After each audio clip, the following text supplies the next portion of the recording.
Right next to diversity, moral relativism is a favorite politicopho-ideological theme, and The Last Jedi is full of it. Not really. Yeah, it's full of it, but I really wouldn't really say it's full of moral relativism.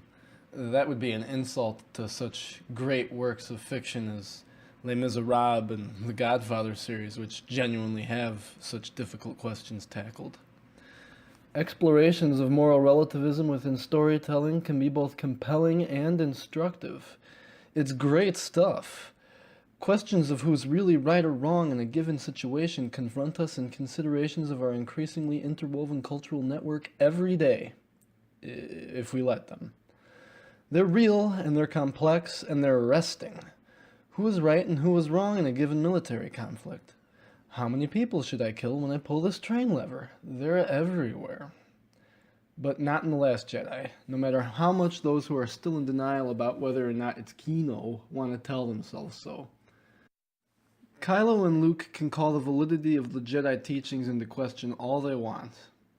And Benicio del Deus Ex Machina Toro can show us that single fucking X-Wing, all he wants. But without a little deeper exploration, you're still trying to delegitimize the rebels and Jedi's moral capital with hearsay and a single example. That isn't going to work when the forces they oppose have blown up at least 6 fucking planets so far. Do you understand that, Mickey, you goddamn idiot? We aren't given enough information to ever really question the Jedi or the rebels. Except maybe Holdo. I thought she was working for the First Order right up to Leia waking up. No lie. It makes Luke's goofy speech to Kylo at the end thematically redundant and somehow even more schmaltzy than the writ lines. He questioned all those things. Why should we? Because he told us to?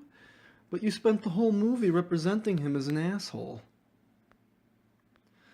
Then there's the aforementioned scene where Benicio Ex Machina, or prisoner plot device, whatever you want to call him, shows Finn the X-Wing hologram. Now usually when I'm in the theater, I kind of try to not look for this sort of shit so I can get my values worth for what Hollywood has stolen from me. But I remember mouthing, "So what?" before this scene was even over. That's how far out of the movie it took me.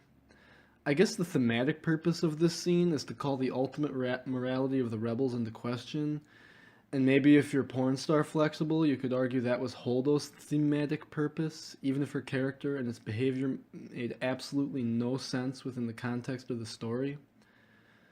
But if we're talking about lines of gray and moral capital here, at this point there really is no contest because, like I said before, the Empire and the First Order have cold-bloodedly killed thousands and thousands of billions of people at this point.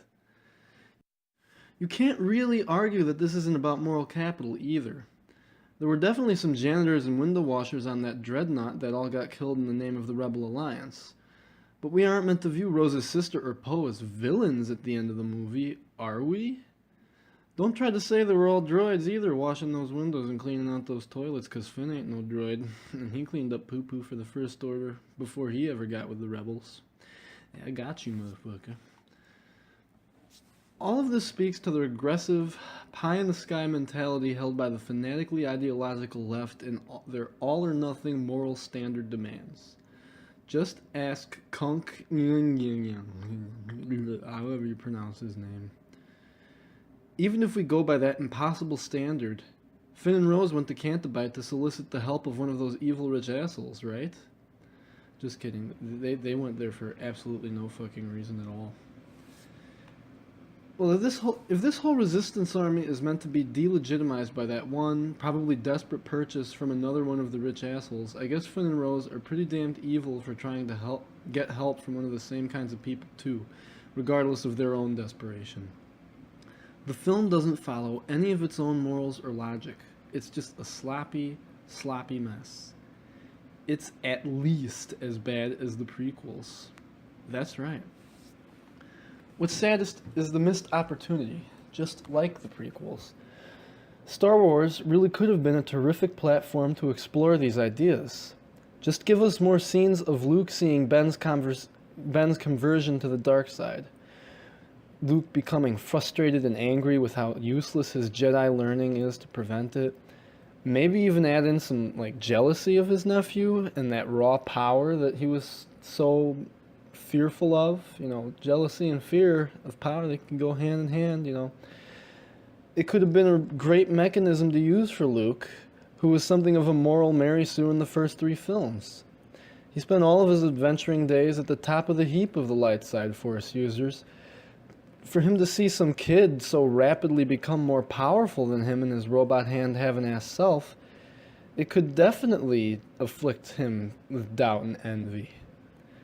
Maybe even tie back to and redeem the prequels a little bit.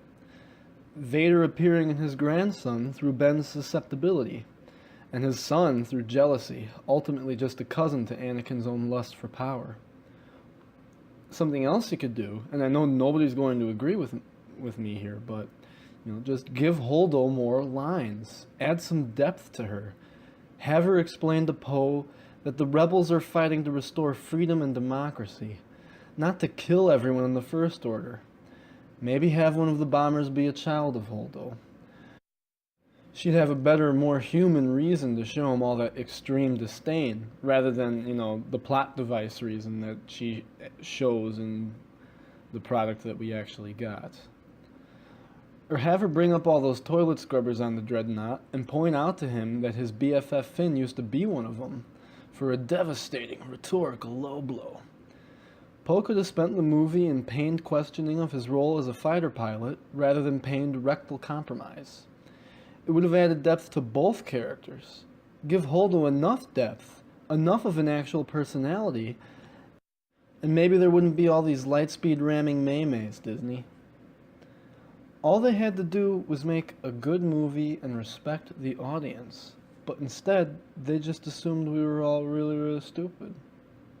But maybe they couldn't make a good movie, because they're the really, really stupid ones.